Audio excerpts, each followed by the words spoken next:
Welcome into Fantasy Focus Football. It is Wednesday, August 15th.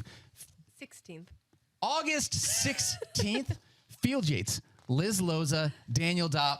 We just got done with the Fantasy Marathon. I am still obviously delirious from being awake for 2 straight days. I'll cut you some slack. You could have told me it was Independence Day right now, and I'd say totally tracks. Oh, I am wide awake because I got an A on my draft. Yeah. I'm still that flying did happen. high. If you're listening right now, you're probably saying, is that Liz Loza? The great Liz Loza? The great Liz The Loza. great Liz Loza is back. Welcome back. Thank you. So good to have you in person as well. It's been a minute. To what do we owe this honor? The marathon. All right, you know what? I'm back in on marathons. I was we're in on out it. at about 10:30 last night. I'm officially back in on marathons. What a great treat this is to have you in town Heck yeah. for a couple of days and on Focus for today. This is awesome. I love being here. I love my Hold on middle now. seat. What? You live in Los Angeles. Do you Okay. really Do love you really love visiting Bristol? love being here? I love being here. Wow. Wow. What a team player That is you so are. sweet. Yeah. Seriously. I don't think I love being here. I'd rather be in LA right now. I told you we could family swap. We could have not family swap, house swap. House swap. House swap. How There you go. far, without like revealing too much about your personal information to the masses, how far do you live from the beach? 45 minutes. Okay. So it's like, what's like 2.5 miles in LA? Stop. That's good. That is pretty good. You know. Traffic is a little, but there's a freeway, and I know how. Okay, so it's not like, I guess we live about an hour from the beach here in Connecticut. It's just different types of beach. Yeah, different like, kind of beach You here. can go to the beach in on December 17th. If we go to the beach on December 17th, it's strictly for a polar plunge. No, yes, we can go to the beach on December 17th. It's beautiful. I do love Los Angeles. I do love Southern California, and I do love the topics we're discussing because we're going to talk about one LA team today. Yes, we are. We're going to dive into the NFC West and go through this entire division, talk about how we feel about every team. In fact, we don't really have a ton of news. I do want to say this. It is finally official. We just got word from Adam Schefter. Ezekiel Elliott has signed his contract with the New England Patriots. It doesn't really do a whole lot for me, though, within fantasy. Yeah, Moves Ramondre just a little bit down, but not a whole We lot. talked about it yesterday and just how it does adjust our Ramondre Stevenson rank a little bit. We'll see how much Zeke has left in the tank. Add some, I would say, some juice to the Patriots offense, even if he's not a great player. Like Ezekiel Elliott's a big enough name that I'm sure Patriots fans are excited this morning. We'll see whether or not he practices with the team. They are one of many teams that are doing joint practices right now. They are in Green Bay, Wisconsin. The one stadium that I've never been to in the NFL is Lambeau Field. It is a shame of mine. It is a badge of the opposite of honor. So if somebody wants to invite me to a Packers game this season, I would love to join you. I might have to miss work for a couple of days, but I've never been to Lambeau Field, and I consider that a serious, serious hole in my resume. And Lambeau in winter. I mean, if you're going to do it, you got to do it in like the middle of December. I was going to say like middle of September. We're good, right? Oh, Like it gets to about 12 degrees by about I don't know, Labor Day. So That's we're what in it feels business like. there. Yeah. Heck yeah, man. All right, let's dive into the NFC West. I'm really excited about this. 49ers. A lot of questions, I actually feel like, with this team. They were 13-4 last year, plus 173-point differential. We're going to start at the top. Field Yates. Yeah. There's one question at the running back position, right? Yep. It is, are you going to draft CMC or Austin Ekeler as the first running back off the board? Yeah, so I'm taking Austin Ekeler. This is splitting the narrowest of hairs here between two elite players, by far the two most productive pass-catching running backs in the NFL over the past couple of seasons. Christian McCaffrey exploded with the 49ers last year after being traded from the Carolina Panthers. But you have to find one way to split the difference, right? And for me, it comes down to the fact that when Christian McCaffrey and Elijah Mitchell were both on the field last season, we saw enough of Elijah Mitchell, and it impacted Christian McCaffrey's weekly output enough. And I'm not talking about torpedoed it, but it impacted it enough. You had finishes like RB13, RB15 from Christian McCaffrey, a sort of a terrible week for Christian McCaffrey at one point as well, because Elijah Mitchell had just 2 fewer carries in those 4 games played together than Christian McCaffrey. Meanwhile, in Los Angeles, I just don't feel like there's any real threat to Austin Ekeler in that Chargers backfield. So Christian McCaffrey, he may be RB2, but the more realistic tag for him is RB1B, right? Yeah. It's 1A is Austin Ekeler, RB1B is Christian McCaffrey. For what it's worth, Austin Ekeler averaged 21.9 fantasy points per week, and Christian McCaffrey averaged 21.7 fantasy points per week after joining the 49ers. I think the other thing that allows me to rank Austin ahead of CMC is his nose for the end zone. he's 38 led the touchdowns position. over the past 2 seasons for Austin Ekeler. And it feels weird because it seems like you are like taking a shot at Christian McCaffrey, who last year was so bad he only had 13 total touchdowns. What a right? I mean, scrub. we would sign up for that every day of the week for Christian McCaffrey for this upcoming season. So you have to nitpick between these 2 elite players, but Christian McCaffrey absolutely belongs in the conversation for the number 1 overall pick. I expect him to go no lower than probably pick 5 in almost every single draft. Agreed. If he makes it past pick 5, he's a value. You should be taking him every single time. That's all I'm going to say. Okay. Yeah. Field. I think there is another player in this offense. Actually, this is the player that I'm the most intrigued to talk about. Yeah. Deebo Samuel had an incredible 2021, really came down to earth, dealt with injuries last year, missed 4 games. My question is, and I think we see this player quite differently, to be honest. Okay. My question is, do you think that Deebo can bounce back this season with Brock Purdy under center? First of all, sort of interesting that you say we see him quite differently because we're only 4 spots apart in our wide receiver rankings. I've got Deebo Samuel as wide receiver 17. And Deebo Samuel, you have to almost look back to 2021 to tell the full story of what Deebo Samuel has been in his fantasy football career. He was the highest scoring receiver in fantasy in 2021. Yep. Literally wide receiver 1, a season in which he caught 17 passes for 1,405 yards. That's over 18 yards per catch. You said 77 passes. 77 passes for 1,405 yards. That's absurd. Over 18 yards per catch on 77 catches is a ridiculous number for any player. Yeah. On top of that, he had 59 rushes for 365 yards and 8 rushing touchdowns. Much of that took place in the second half of that season. It did. The reality for Deebo's 2021 was that he kind of broke the efficiency models, both as a runner and a touchdown scorer.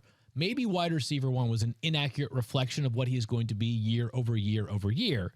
I think 2022, though, was also an inaccurate reflection of what Deebo Samuel is going to be year over year over year, as he really came back down to earth. He had just 56 catches, only 2 receiving touchdowns, and while he did have 42 rushes again, he had just 3 rushing touchdowns. He dealt with injuries, the addition of Christian McCaffrey, the fact that this team has so many playmakers obviously makes things a bit more difficult to evaluate week over week, like who's going to be the guy besides CMC, which is why I've kind of split the difference for Deebo Samuel. Wide receiver 17, I think he has way more upside than some of the players that are being drafted right around him. He has, again, literally been wide receiver 1, but we have given you the discount on Deebo Samuel this year because we saw last season his efficiency was not going to be that crazy. And also, there are going to be weeks where if Christian McCaffrey and Brandon Ayuk go off, what does that mean for Deebo Samuel? He's not going to.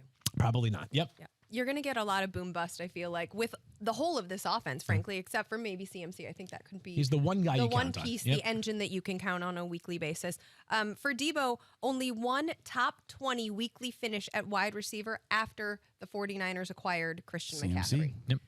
But, and this is the giant but, who is more versatile and speaks to the upside that you mentioned than Deebo Samuel? Like that sort of ability and intrigue, which isn't just a thought, it isn't just potential, it is on film and we've seen it, can be actualized, and who better to actualize it than someone like Kyle Shanahan? And that is why he's going to stay inside my top 20. And also why, if I'm looking at roster construction, I know he's going to have these peak weeks, but I also know he's going to have these valley moments. And so I would like to draft someone and roster someone with him that can offset that and is more of a consistent playmaker. Yeah, I don't agree with you guys. All right, let's go. Okay, so tell us more. Pretty much across the board. I realize I have him as wide receiver 21. I think I'm going to move him down a little Really? bit. What are you Probably. concerned by? Pretty much everything. Okay. If I'm honest, Fields, you talked about who this wide receiver is. I just don't think I know who Deebo is. Oh. 4 years in the league. Yeah. 12.6 points per game. 11.5 points per game. 21.2 points per game. Yeah. 13. He's had one season where he's averaged more than 13 points per game. We're drafting him as a wide receiver 15 right now. Yeah. Coming off the board in the 4th round. After CMC got there, his rushing value cratered. You talked about how with CMC, he might not get the same rushing value because Elijah Mitchell is there. That doesn't even include Deebo Samuel. Yeah. Once CMC got there, he only had 96 rushing yards and only 2 rushing touchdowns. Yeah. And he didn't go back to that 2021 rate of getting 10 or more targets a game. He only saw 7 targets a game once CMC got there. If I'm looking at these 2 49ers pass catchers, Yeah. based on Deebo going in the 4th round, and Brandon Ayuk going in the 9th round, I'm drafting Brandon Ayuk over Deebo Samuel because I don't like the value for Deebo this year. I'd rather take Brandon Ayuk and all the hype that is coming from him and the value there than seeing Deebo, because I feel as confident as you guys do that Deebo was definitely the guy that he was in 2021, and last year was just a down year. I think 2021 feels a little bit more like an outlier season to me. Okay, a couple thoughts here. Please. Deebo Samuel, with his skill set, if you told me that he was getting 0 rushing attempts for the entire season and only 7 targets a game, I'd actually feel fine. I mean, I wouldn't feel great, but I would feel fine. And I think this offseason, it's been made clear by the 49ers that Deebo was not fully right health-wise last year. Correct. That is true. That it just was like not a lost season for Deebo Samuel, but a season that they would tell you, it was a complicated, not exactly optimal performance for Deebo Samuel's season. I think he's going to have a bounce back this year. And if you told me that he was getting 8.5, 9 targets per game, even if he rushes the ball like 25 times the entire season, I'd feel great about Deebo Samuel, because we're not talking about a good player. We're talking about an elite player with the ball in his hands. I think he might be, I was going to say the best, but he's in the conversation for the best run-after-catch player amongst all wide receivers in the NFL. Which is only highlighted in the offense that he. Yeah, and it's the perfect offense for exactly that. So I actually kind of love it. Super disappointing. He's never been, he's had one season better than wide receiver 25 in fantasy points. I hear you. I do hear you on that. I'm not saying you just totally ignore what happens in a player's rookie and sophomore season, but I do feel like it's pretty natural to see like an uptick. And we kind of saw what he can be in year 3. And no, then we year did 4. not. No, we did not. I'm sorry. I'm going to from come year at you 1 to year 2. No, you can come at me. We did not see what what he can be in year 3, because he's not going to be what he was in year 3, because CMC is now on this team. So all the things we saw in year 3, not going to happen again this year. Okay, you know what? I like Deebo Samuel more. I think I'm going for the pedigree and the player. Like, the skill set's off the charts. And I think the 49ers know that they need to do more with Deebo Samuel this year.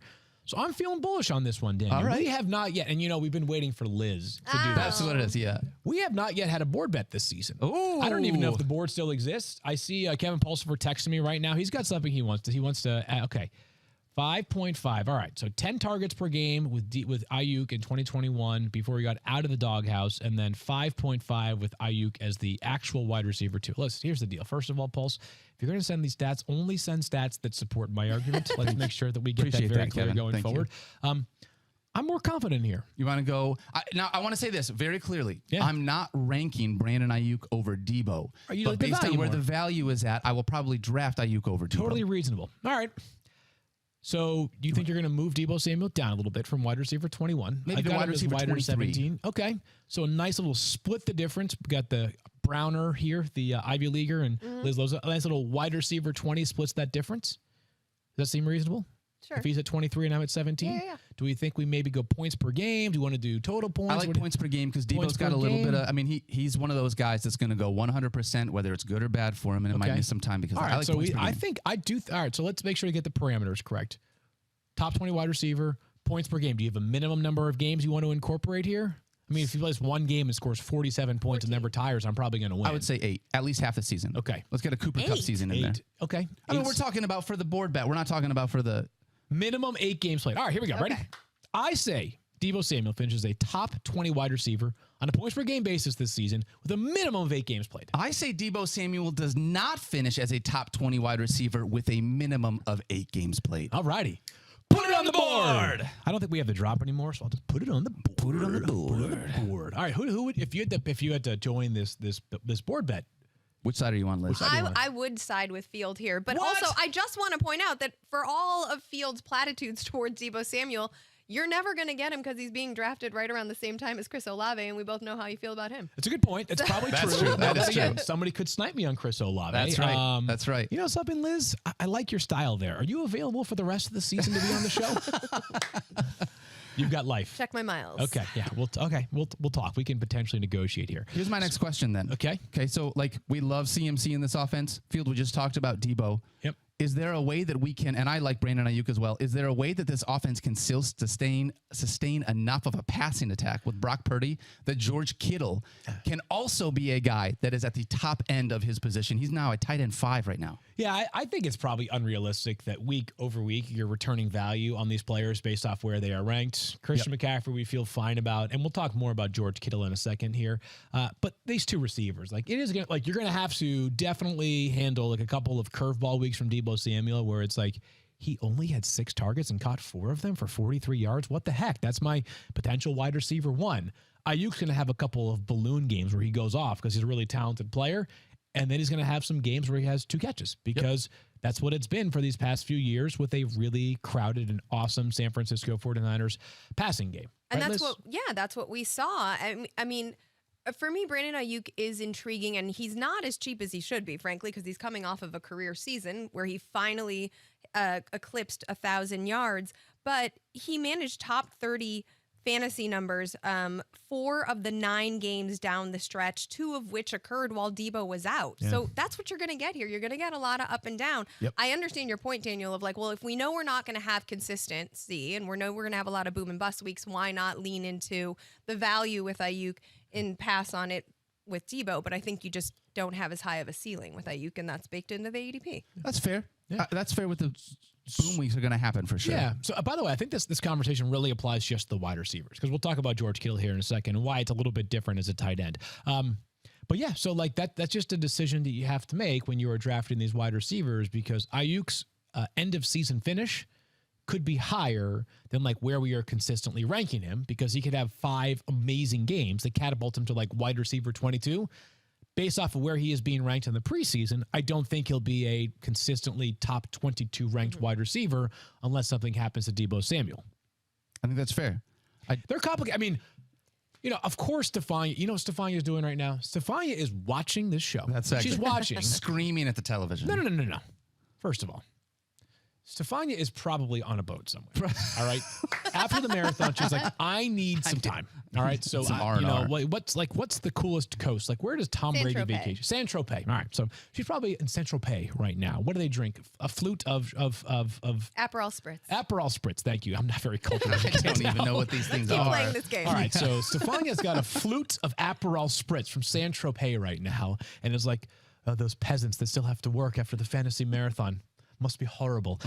So she right now is maybe watching this, but at some point when she does stream it, she'll be like, yeah, my team has too many good players. Get used to it. Right? Yeah. She's like, sorry, guys. Like, sorry, can't relate to your team that's barely got like 1 top 30 wide receiver. Meanwhile, Deebo Samuel was the highest scoring receiver in fantasy 2 years ago, and you guys are, you know, being unkind to him. You know, these are high society problems for the 49ers. Exactly. This is a plethora of riches right now, but everything feels a little different because we're not sure what to make of the quarterback position and how that's going to impact everybody else within this offense. I actually don't mind the quarterback position. It's going to be Brock Purdy, and I don't care who's playing quarterback because the offense is going to go. We've seen Nick Mullins, we've seen Jimmy Garoppolo, we've seen Brock Purdy. It's going to happen, right? Honestly, except for with Trey Lance, it hasn't really hummed. But that's a different conversation for a dynasty pod at some point. But I think this is specific to the 2 wide receivers. Like, I just think there's a bit more up and down nature because it's not just these 2, by the way. They do have some other receivers that, like, you'll have a random Danny Gray, like, 55-yard catch that you're like, oh, 3rd-round pick, can really fly. He's a good player. Yeah, that is going to happen on occasion with the 49ers. I think it's those 2 wide receivers because with Christian McCaffrey, he's going to get his. We saw it last year. Like, he got traded on a Thursday night and played a lot on Sunday against the Chiefs. Like, he's going to be the guy. And then with George Kittle, this is what you sign up for with tight ends. Mm-hmm. And George Kittle is an elite player. I'd argue he's in the conversation along with Travis Kelce for the very best tight ends and all the NFL. But look at what you saw last year from George Kittle, who missed the first 2 games of the season. I'm going to read you his weekly finish amongst tight ends. You ready for this? Buckle up if you're not ready to get frustrated. 27, 33, 23. That's terrible, right? Those are all great. All right, things are better now. 11, 1st, 5th. Those are great, right? Yep. Especially that 5 and 1. 27, 2, 25, 27, 14, 1, 1, 12, 2. So he finished with an absolute banger down the stretch. He had 7 touchdowns in the last 4 games of last season. Yeah. So he has an up and down nature to him, but it's different than the wide receivers because it's not like you could make a case. Like, you might have an option on your bench where you're like, all right, do I start Brandon Ayuk or do I go with like the safety and security of like Jacoby Myers, right? with George Kittle, like, you're playing him. If you've drafted him, Yeah. you are playing George Kittle. You just have to acknowledge that he might be the best player on your team in a week, and he also might get you 4.2 fantasy points He in a will week. he will absolutely have weeks that guys that will be like, oh man, I could have just drafted tight end 12 and gotten 4.8 fantasy points. But what tight end 12 won't get you are those 33-point weeks that he has. Or he had 6 top 5 weeks Yeah. last year, and he had 6 finishes of 20 or worse. So that's your disparity. boom or You know bust what I right mean? there. Like, It really you're going is. to get 6 top 5s, you'll take those, and 6 at 20 or outside of the top 20. Yeah. Yep. You know what's interesting to me about George Kittle, because I hear people be like, well, he blocks a lot. Yeah. He blocks a lot. You know what his route participation percentage was last year? I don't. 90. That seems high. 90? Tight end 2, 90% Yeah, route participation. Ton of route. Yeah. Yeah. It's not just, he blocks a lot. Gosh. But he is sweet at blocking. I'm not saying he's not great. And- That's part of the issue. Yeah, He's so good at it and that you expect he's doing it more frequently than he actually is. I play in a points per pancake league with Mike Golick Jr., who's Yeah. the commissioner, that. Yeah. and it's like George Kittle rules in that league. Yeah. It's so good. Honestly, I don't know what else to say about this. Like, George Kittle's a top 5 tight end. He's a yo-yo player, but at the tight end position. Yeah. Some up weeks, some down weeks. And this 49ers team really does have a plethora of riches. Every single week, it could be a different guy that's getting involved. But I think, obviously, Stefania's in a good spot because this is a pretty good team. Going to be another good team here this year. Beyond that, again, She's- Central yeah, Pay, she's she's out a there good doing spot. things. Yeah. Yeah. private aviation. All of us last night were like, all right, like Adam Schefter was like, hey, is anybody available to drive me to the hotel across the street? Do they have Ubers in this area? Stefania was like, Monty will be here soon, picking me up on the helipad.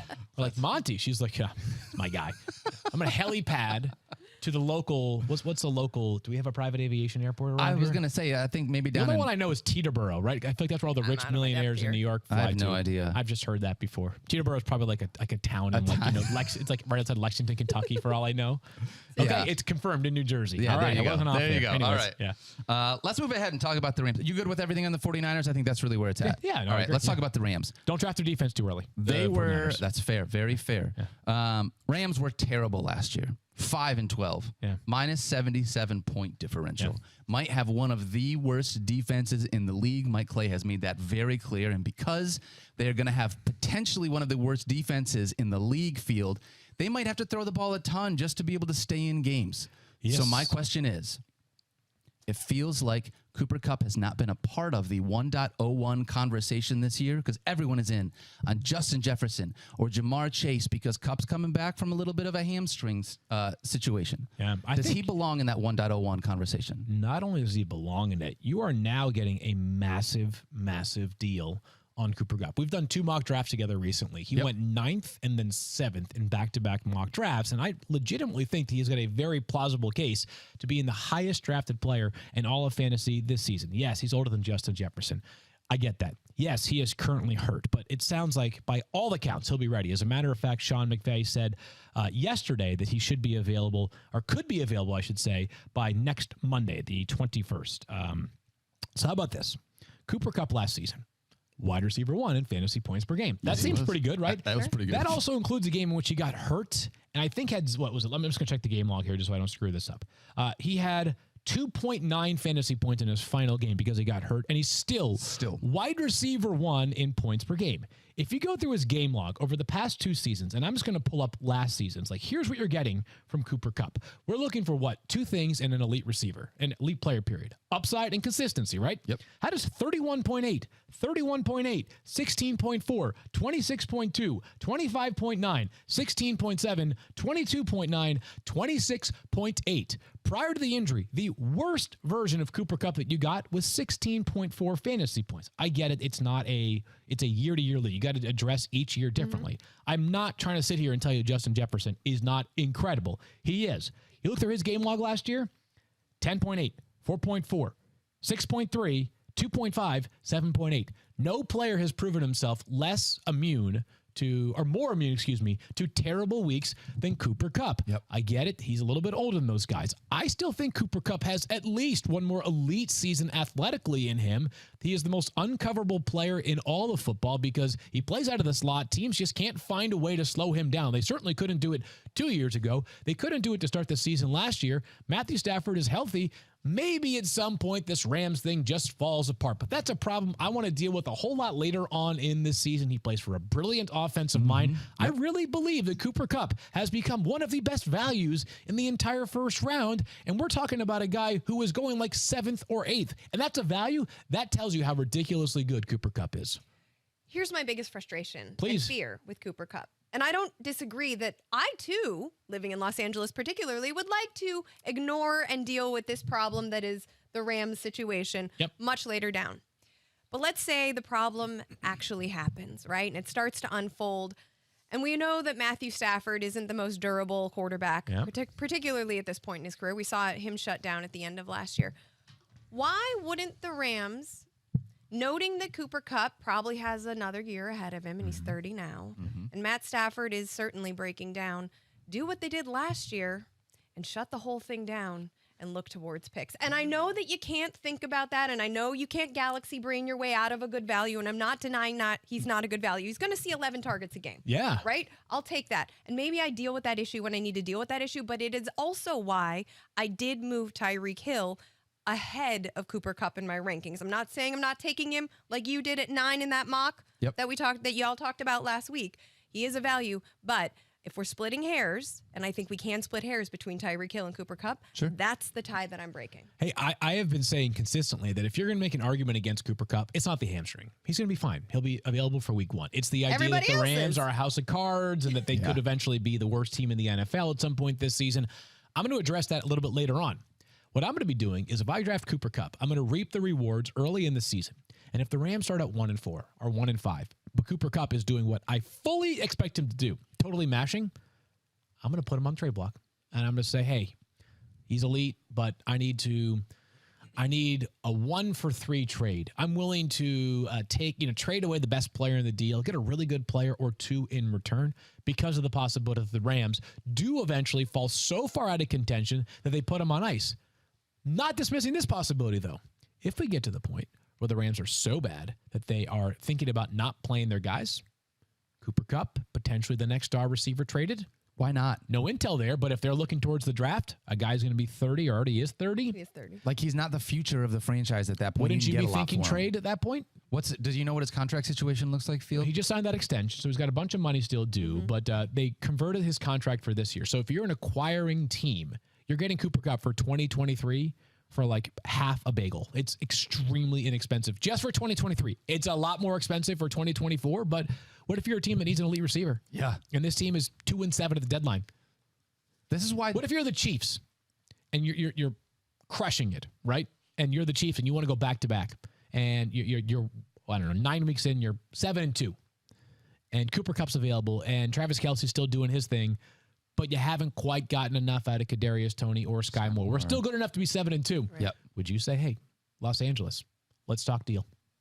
Yes. That's one of many teams that can make a case to want to acquire a player of Cooper Kupp's caliber. Anyways, I think I probably belabored the point. I'm more in on Cooper Kupp than it seems like the masses are right now, which imagine saying that like a season ago. Be like, yeah, I'm more in on Cooper Kupp, literally the best player in fantasy football, than the masses. I think the hamstring in training camp has hurt the narrative.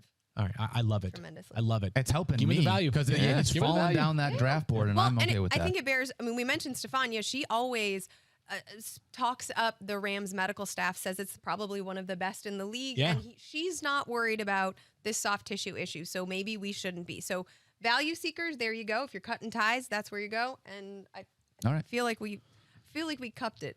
Oh, look at that, Liz Loza. No, I all right, let's move on. My question for you, Liz, I want to ask about Cam Akers, because last year Cam Akers, boy, we had some fun around Cam Akers last year. It doesn't make a difference, obviously, if we like Cam Akers, because supposedly Sean McVay likes Cam Akers. Is he going to like him again this year in 2023? I mean, he had a Ross and Rachel situation. It was a tough one with Cam Akers. I don't think it matters because I'm not worried about anyone behind Cam Akers. Okay, So Kyron Williams doesn't do it. I mean, he's got to stay healthy. You know, there's not a lot of depth, so I do expect Cam Akers to touch the ball. twice, double-digit touches per week. It is interesting. There was like a bit of drama, if we can, just to like follow the running back coach drama, because the Rams changed their running back coach in 2022, and Akers struggled with those off the field issues. And then they brought Thomas Brown back, who was the tight ends coach. Yeah. That guy's now the OC, by the way, in Carolina. Panthers, yeah.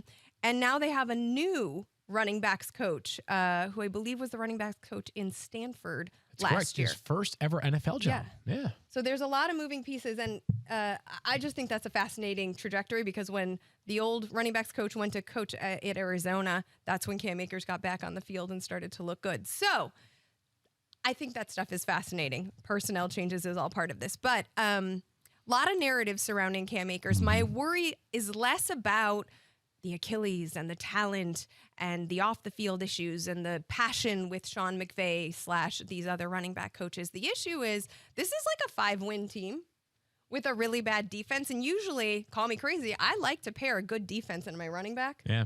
I just don't know how efficient he's going to be, how great he's going to be. And while there's going to be volume, it's not like we're going to talk about James Conner, right? We know that the volume is going to be there for James Conner. We know that the wins aren't going to be there, likely in Arizona.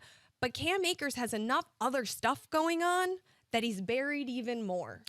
He's one of my fades in fantasy this year for a lot of what Liz just said. People are probably thinking that he's going to be a certain type of player because of how he finished last season. He was great for the final, 5 or 6 weeks of this. Yeah, exactly. But in those last 6 games when Akers became kind of the guy in that Los Angeles backfield and kind of played a lot better, 1 target, 3 targets, 2 targets, 2 targets, 3 targets. Like, not a huge passing game utilization player, right? He did run the football extremely effectively. It's a mess of an offensive line right now. They're still trying to sort through. And as Liz said, this is a team that's not going to be extremely good. Typically, when you're a really bad team, like, you can still throw for a ton of yards because you're often playing from behind. It more negatively impacts the rushing output, which is why I am not as concerned about what it might mean for Cooper Kupp if this team isn't great, but I am more concerned about what it might mean for the overall rushing attack if this team is not great. Cam Akers currently running back 24 in ADP, coming off the board in the 9th round, around guys like Alexander Madison, James Cook, David Montgomery. For people? I would much rather have any of those other running backs right now than Cam Akers. Akers, I think, is RB3 material. I agree with you. I agree with on that. Is there anybody else on this team? I think Tyler Higbee is the only other one to maybe consider if you want to punt at the tight end position and just go for that hope of volume field. But he's the only other one that I'm really considering here for the Rams. Anybody Liz, else? go ahead. I agree with you. I think the thought is volume here, but he interestingly only had 1 double-digit target outing after Kupp was out down the stretch, and he had 3 before Kupp's injury. Now, admittedly, that was with largely Baker Mayfield under center, so the data's a little bit skewed from what it might look like this year. Sure. But you think, Tyler Higbee's, I bet he ate a lot at the end of last year because Kupp wasn't on the field, and it's not true. He actually ate while Kupp was on the field. That's right. That was the thing that was kind of surprising about all that. Like he Efficiency. literally ate? Like With Mark Sanchez eating a hot dog on the sidelines? On the sideline, yes. They're glizzies. Glizzies, sorry.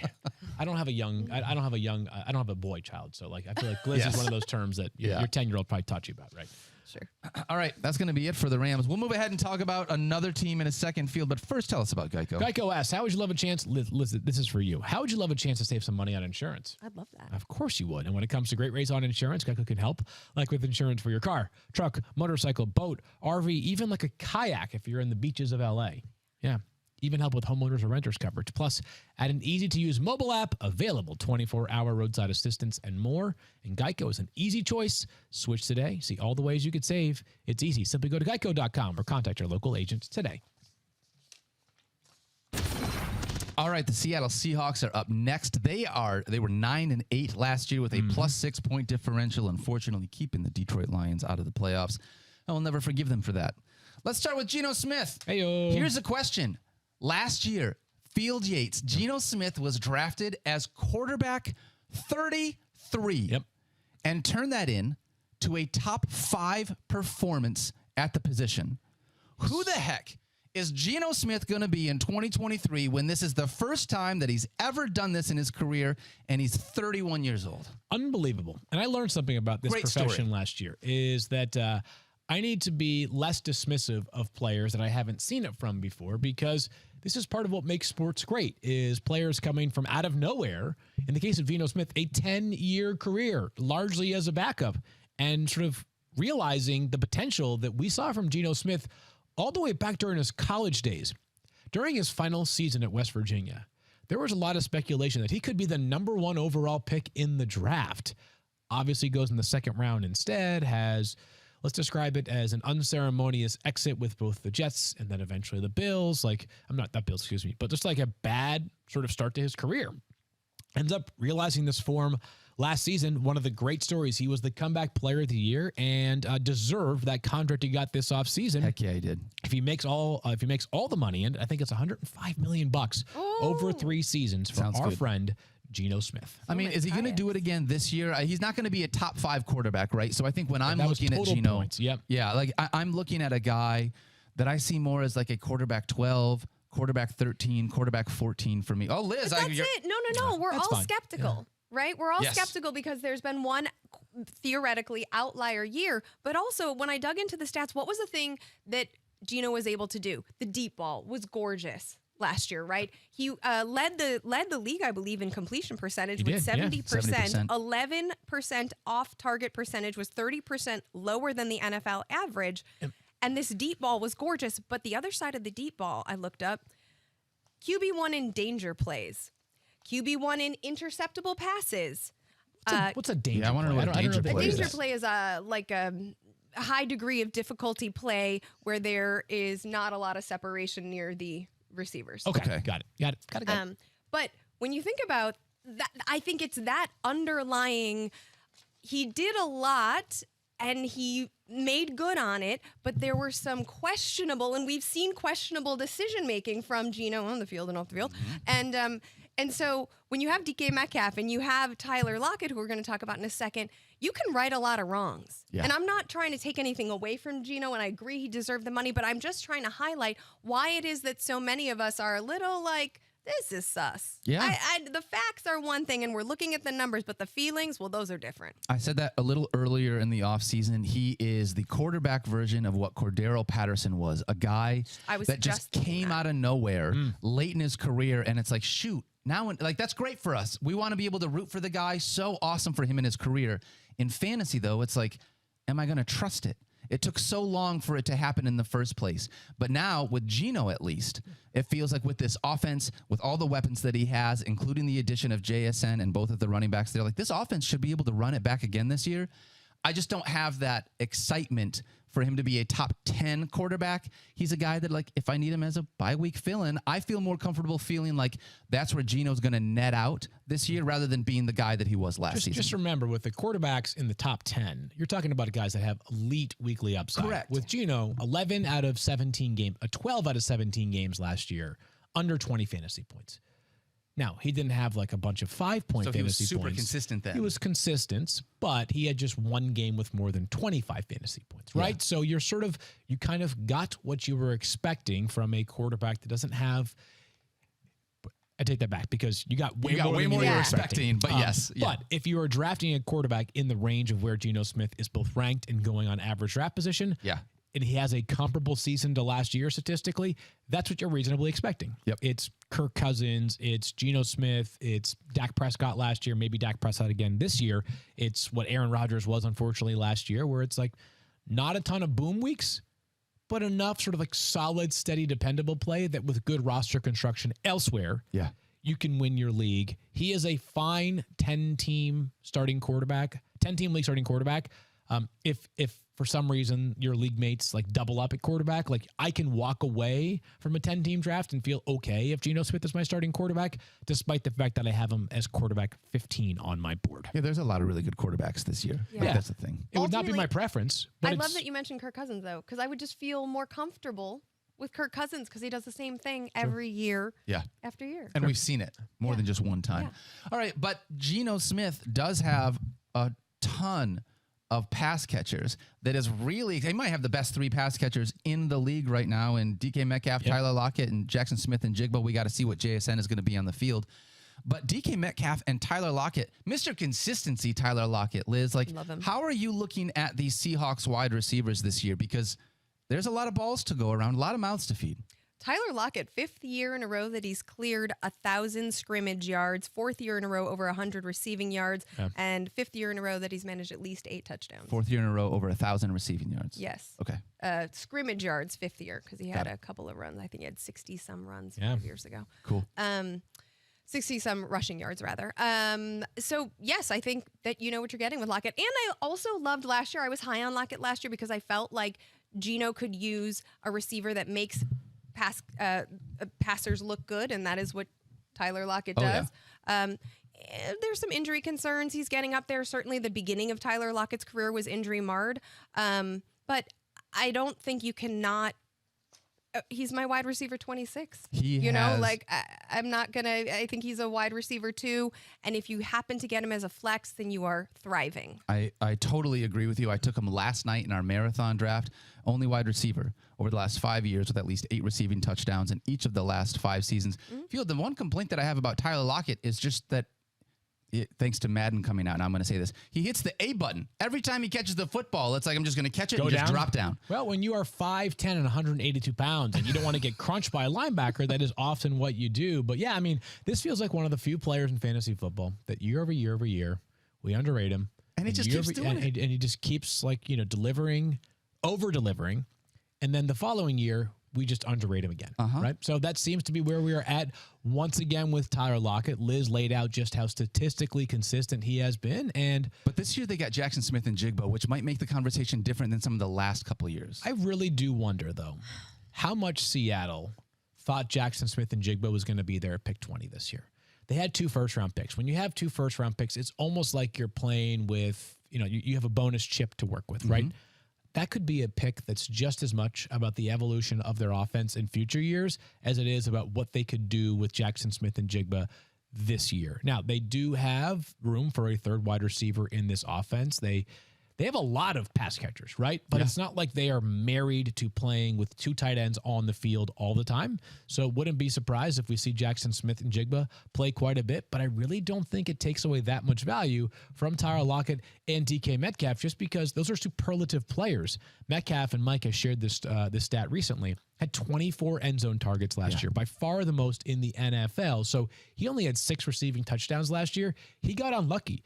Is that number sustainable, being number 1 every single year? I don't know about number 1, but who's the freakiest athlete amongst all wide receivers in the NFL? I mean, DK's at least up there. He's certainly up there, right? Like, if you have a guy who's 6'4" and 220-some pounds, he's going to have a lot of end zone targets every year. It's guys like him and Mike Evans who look like power forwards on the basketball court. So DK Metcalf should continue to deliver what he has been in the past couple of seasons. Interestingly enough, DK has been a different player the past 2 seasons compared to what he was the first 2 seasons. He was a bigger play threat in those first 2 seasons, but the volume has been good for DK, who had a career high in catches last year. So I'm okay with the sort of the morphing DK Metcalf profile that we have seen. Yeah, both these players, love them. One of the best receiver duos in the league, not just in fantasy. And Jackson Smith and Jigba, like him just fine. I just think that the pathway to an obvious redraft role is maybe dependent upon one of those 2 guys getting hurt. Well, and it's a little bit different because JSN is a slot receiver. He played the slot. 88% of his snaps were in the slot in college. He's an exciting player. I mean, he was obviously super productive with other playmakers on the field at Ohio State. Really clean routes. Love watching him play. 99th percentile agility. But to your point about maybe the play calling changing. If we know that JSN is going to be in the slot, then that would be a 3 wide receiver set. We know where Lockett's going. We know where Metcalf's going. The Seahawks utilized 3 wide receiver sets on 62.5% of their passes, the 6th lowest rate in the league last year. Now can that change? Yeah, that's going to say. That feels like when your wide receiver 3 is Marquise Goodwin. Yes, exactly. Right? So can JSN change that? Potentially. But how much? Yeah. 6th lowest is pretty low. It is. We get to 15th lowest? That to me, JSN, and I understand the desire, especially because the comp from college, I mean, this is a little bit plug and play analysis, which tends to thrive on the socials because it's easy to communicate. But when you're on the field at Ohio State, and you still produce with the other playmakers like Chris Olave also on the field, then people think like, oh, well, he can just make it happen. He's that kind of playmaker. But I think that he is probably being overhyped. And if you're going to rely on him for wide receiver 3 production, you're going to be sorely disappointed. It is fine to draft him as a wide receiver 4. Maybe something happens. Let's knock on wood because I don't want it to one of these other 2 players. But he's still a slot guy and he's still a rookie. I look at it as DK Metcalf is a high-end wide receiver 2. Tyler Lockett is a great flex play for my roster. And JSN is an upside wide receiver 4 I can target a little bit later in drafts. Yep. But he's not going wide receiver 4.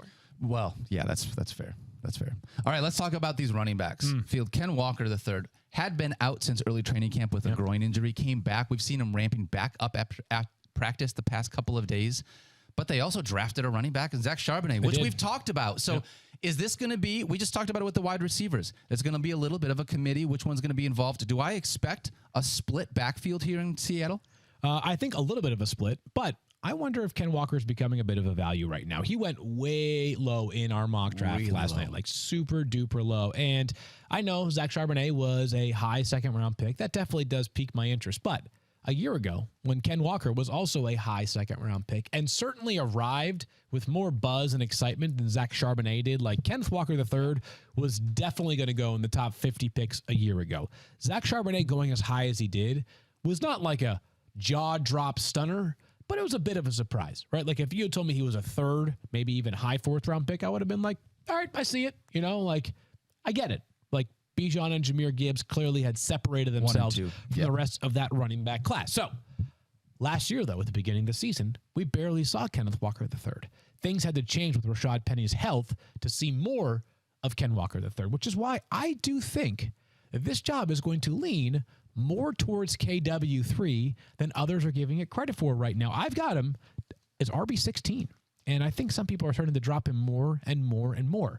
What do we know about Kenneth Walker III? He's awesome, right? He is a capable, even if not frequently utilized, pass catcher.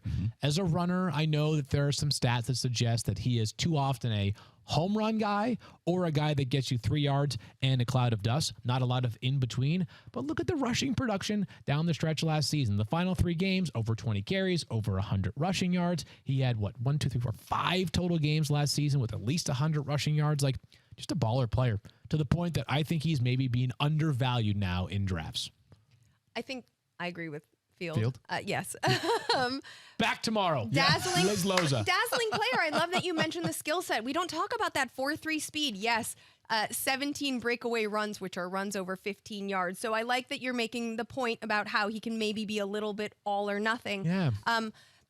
This is still a player, and I know it's a little narrative street, but this is a player who transferred from Wake Forest, who was always counted out. First touch as a Michigan State Spartan. Rips off a 75-yard touchdown run. He is a player who cannot be counted out. And now I understand the psychology of saying, well, Zach Charbonnet is 6 foot tall and he's 214 Can't teach pounds. that. Yep. So he's a little bit bigger. He can probably withstand the goal line, the brutality of the goal line a little bit better than Kenneth Walker can. Okay. He also entered the season with a shoulder issue. Yeah. And I know we're upset about the groin. He did. Do we ever see... Also, who's the coach here? Pete Carroll? Do we ever see Pete Carroll think an injury is an issue? I don't know if he might think it, but he doesn't say it. Yeah. And so I do think that Zach Charbonnet is really great depth and a great thought, but then the games have to happen. Yeah. And Kenneth Walker is going to be the gamer until he's not. You know what I just thought of too? Is it possible that maybe a little bit of what we're getting in Seattle could be like what we saw in Green Bay when the Packers drafted A.J. Dillon? A little bit of a discount on Aaron Jones, but despite the fact that they drafted A.J. Dillon pretty high in the not high, but still second round pick, right?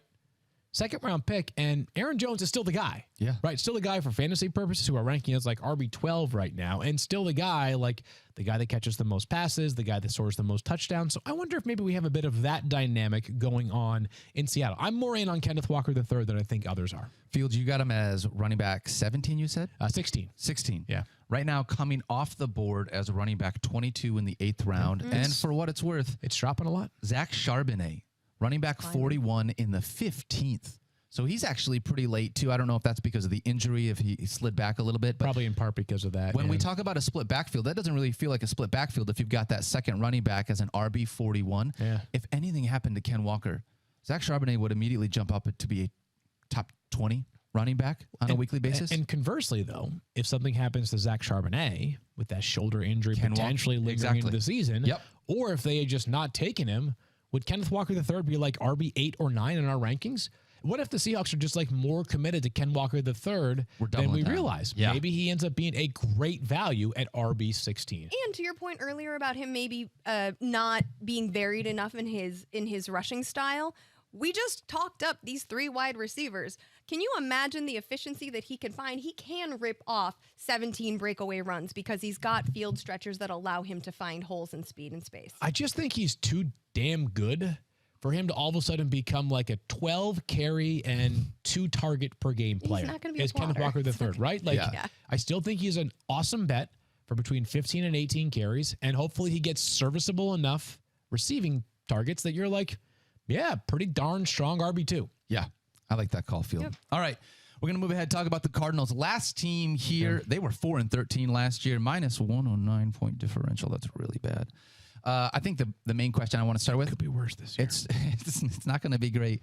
Question is James Conner. Yeah. We've talked about James Conner. We've talked about how he is one of the most unsexy but productive running backs in the NFL. And I think when you're looking at Conner this year, there's one of 2 narratives with the way that you're looking at Conner.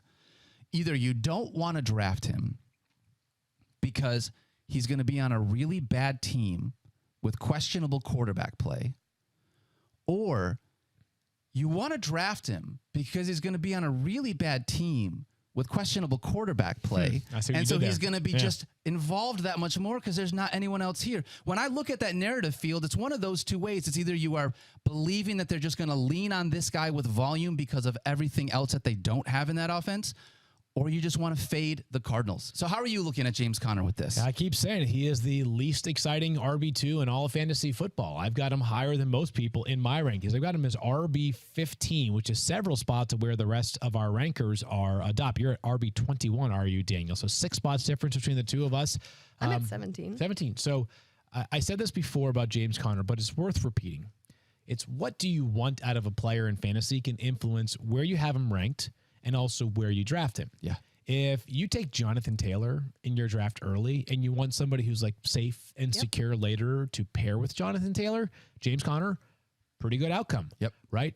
If you take Nick Chubb early in the draft, you have the opportunity to go for a higher variance player. Maybe you're like, you know what? I'm optimistic on Kenneth Walker III like Field this, or I think that Alexander Madison is going to be a really good player in that Vikings offense, right? So it's about roster construction. But if you look at the Cardinals depth chart, it is perhaps the weakest in the entire NFL beyond James Conner. The passing game, I'm not exactly sure who it's going to run through, but it's going to heavily involve James Conner. I suppose Hollywood Brown is the most likely 1A or alpha in that receiving game. So I just think that volume should be significant for James Conner. Mm-hmm. I don't need him to score a ton of touchdowns for him to still deliver RB2 value. Like, it's not going to be fun at all. It's just going to be solid and often pretty dependable. Yes, he misses time every single year, but if it's a couple games missed for James Conner, I'll live with that with my RB2. Yeah. Yep. I have a couple of stats that might help bring the sexy back. Ooh. Oh, okay. All right. Yeah. When we looked at, we're expecting Colt McCoy to likely be the quarterback. We are, to start the season. At least start the season. So or Clayton Tune, actually. Haven't just missed that possibility. Or your boy, David Blau. Hey. There's a little bit of a backup quarterback competition. Regardless, we had a small sample size last season under Colt McCoy. Yeah. I looked at those numbers. Kevin Pulsifer looked at those numbers for me. Pulse.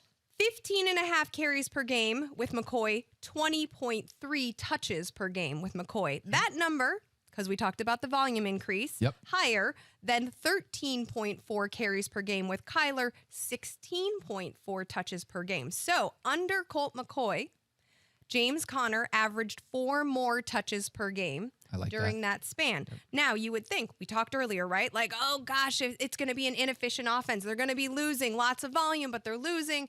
Well, I wanted to know what kind of stacked front rate Conner faced while McCoy was under center, because the thought would be, load up the box. Force him to throw the ball, right? Yep. 63% of Conner's rushes with McCoy had a stacked box. That's pretty high, but still, he managed a YPC of 4.9 with Colt McCoy, 3.9 with Kyler. A full yard per carry? A full yard per carry.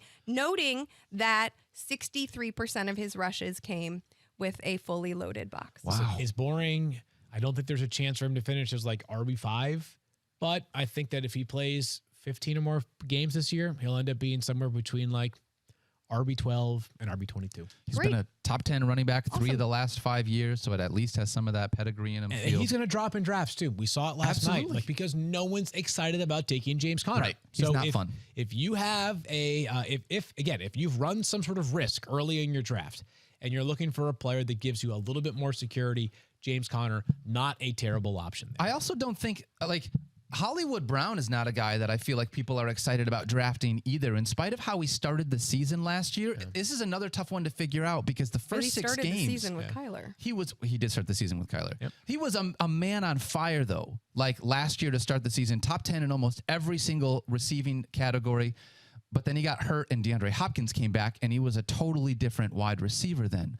Field, if he's going to be the number 1 in this offense again this year, but we're not going to have that potential DeAndre Hopkins resurgence. Yeah. I mean, how are you valuing him again with that question mark at the quarterback position? He is a player that might end up being one of the better values good because value of volume, again. right? He's a wide receiver 33 for me right now, but who else is catching passes from a team that's going to be behind a lot?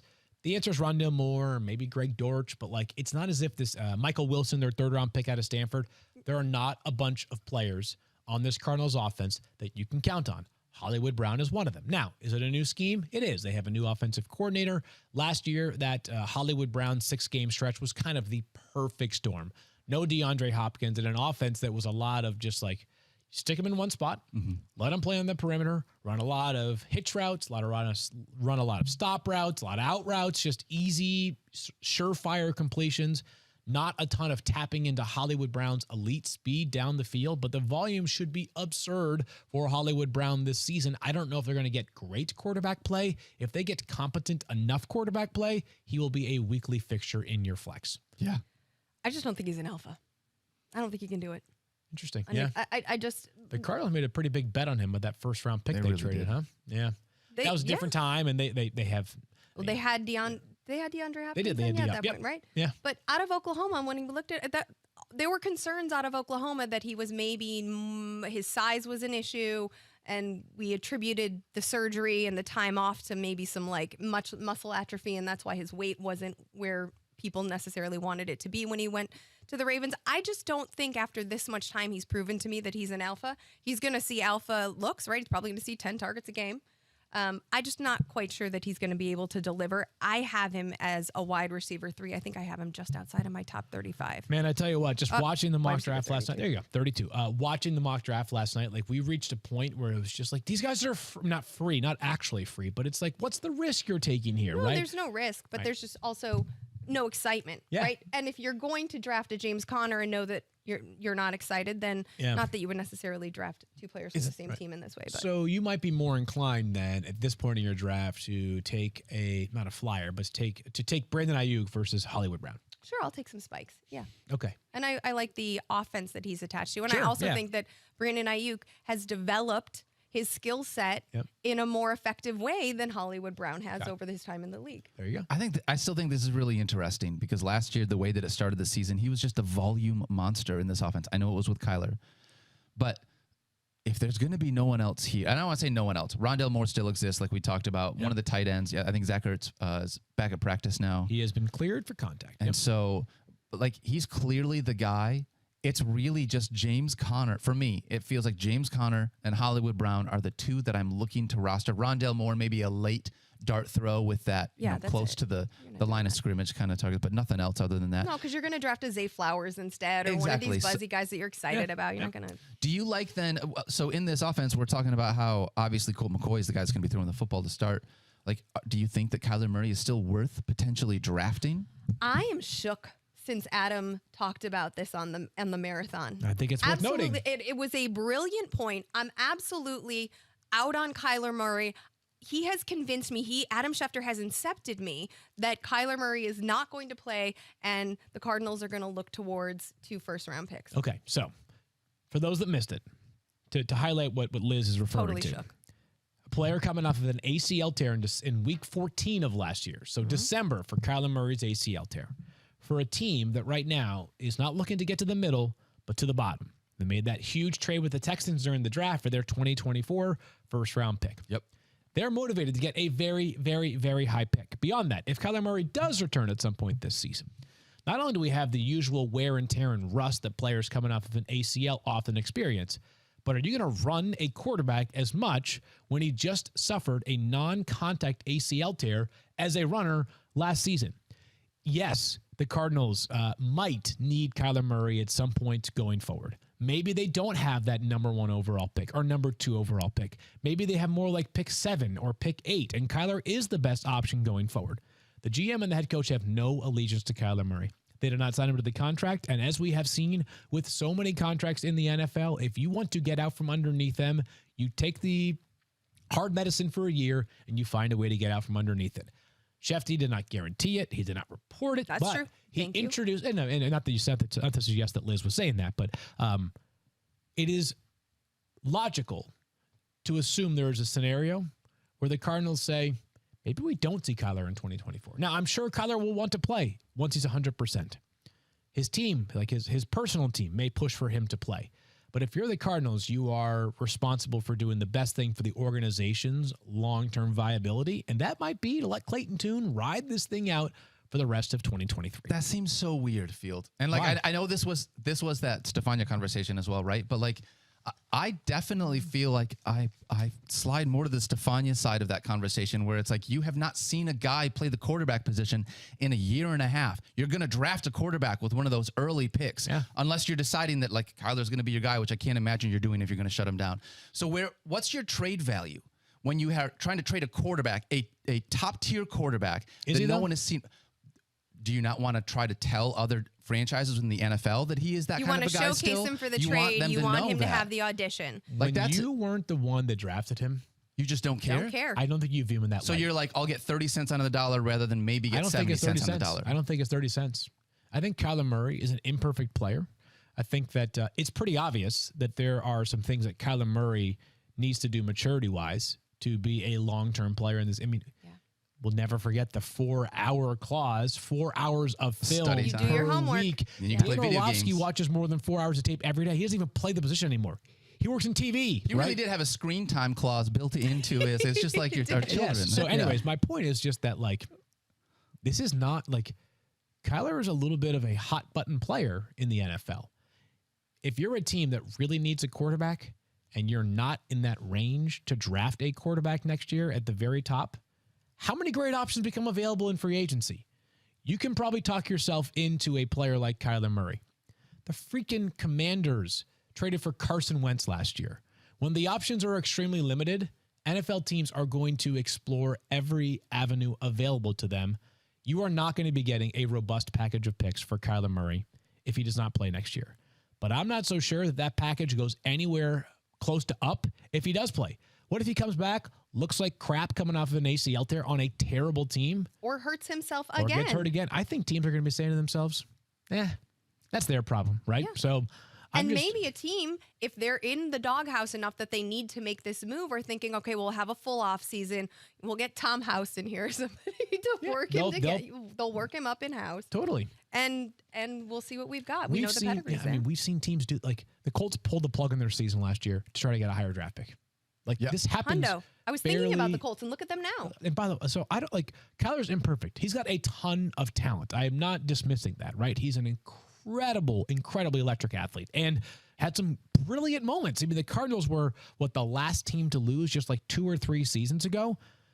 But that being said, like, this just feel like, does it feel like Kyler is still like unequivocally the guy that the franchise revolves around in Arizona? No. Vibes. It does not, right? It feels like this team is more focused on the players that aren't there yet, but will be in the future when acquired via the draft. For the record, I'm the only one that's actually out on Kyler Murray. I'm the only one that doesn't have him ranked. Everyone else has him inside the top 25. And you might be correct. Yeah, you might be correct. Yeah, the reason why you have him ranked, though, is that if he does play, right, you start to get to a point where all of a sudden you're like, all right, like, you know, does he need to be ranked higher than like Jimmy Garoppolo or, you know, like guys that have like minimal upside week to week? Right.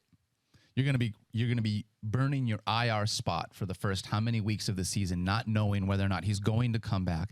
On a quarterback, when there's a lot of other guys within the running back and wide receiver position, those first couple weeks that you may draft, that maybe I would rather have that flexibility for my IR position with someone not Kyler Murray, given how good the top half of the quarterbacks are in the league. You're gonna need that for Josh Jacobs. Let's talk about real quickly. We're gonna go back and look at this division. 49ers, Field Yates, win total. 10.5 wins. Over on the wins. What about you, Liz Loza? All right. Does this team make the playoffs? Yes. All right. Obviously. Do they win the division? Yes. Yes. Yes as well. All right. Winning the division over. I'm taking the over as well. Rams, 5-12, win total 6.5. I will go with over 7. Under. I'm going to go with under as well and not making the playoffs. Correct. Under, not making playoffs. Yep. All right. Seattle Seahawks. Win projection is 9, Field Yates. What are you taking? Just over. Over. What about you, Liz That's a Loza? really good one. I'll go just over. Sure. I'm going to go under on this one. Wild card team as well. Oh, you got to like it as a wild card? Wild card. Yep. Sure. Liz Loza? NFC, yeah. All right. And then the Cardinals. Win projection is 4.5. I will take under. Take over. That's a really low number, though. 4.5 is I think really 5 low. wins is. Okay. I feel 4 comfortable wins. with 5 I'm wins. gonna stick with Field. I'm gonna go with 4 wins as well, Okay. and surprised not making the playoffs. No. Yeah.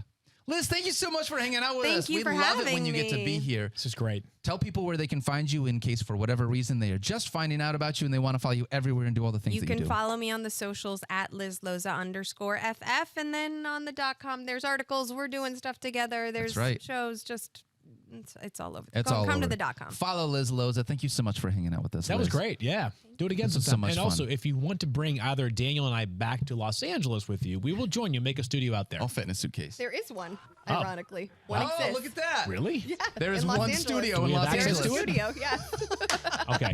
I need to call my wife right now and deliver So her some good. news. All right, on behalf of Field and Liz, my name is Daniel. We love you guys so much. Thank you for hanging out with us.